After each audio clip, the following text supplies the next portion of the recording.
புனிதர் வரலாறு. அருளாளர் ராணி மரியா. நாள் 5.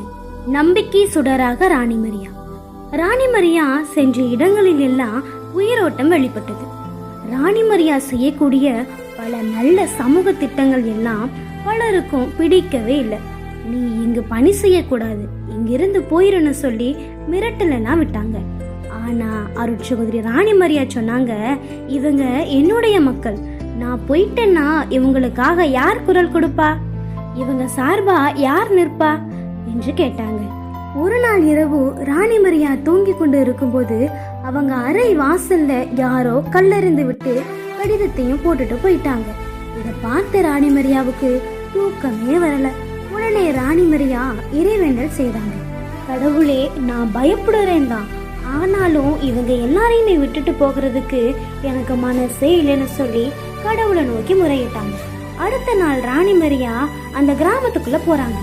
அப்போ அவங்களுக்குள்ள ஒரு பயம் இருந்து கொண்டேதான் இருந்துச்சு. ஆனாலும் அந்த மக்கள் மீது வச்சிருந்த பாசம் அதை விட பெருசாவே இருந்துச்சு.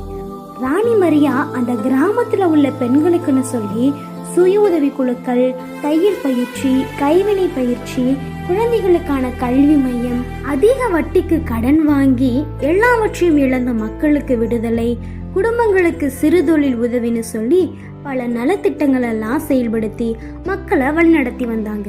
அந்த கிராமத்துல உள்ள பெண்கள் எல்லாருமே ராணி மரியாவை அம்மான்னு சொல்லி தான் கூப்பிடுவாங்க.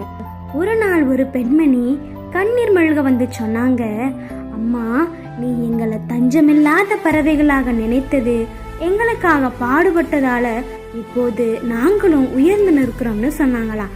இதை கேட்டதும் ராணி மரியா சிரித்தாங்க. அது அந்த கிராமத்துக்கு ஒரு நம்பிக்கை சுடராகவே மாறியது. ஆனாலும் இந்த ஒளி பலருக்கு பயமுறுத்துவதாக இருந்தது. என்ன பயம்? ராணி மரியாவுக்கு என்ன ஆச்சு என்பதை அடுத்த காணொளியில பார்க்கலாம். நன்றி.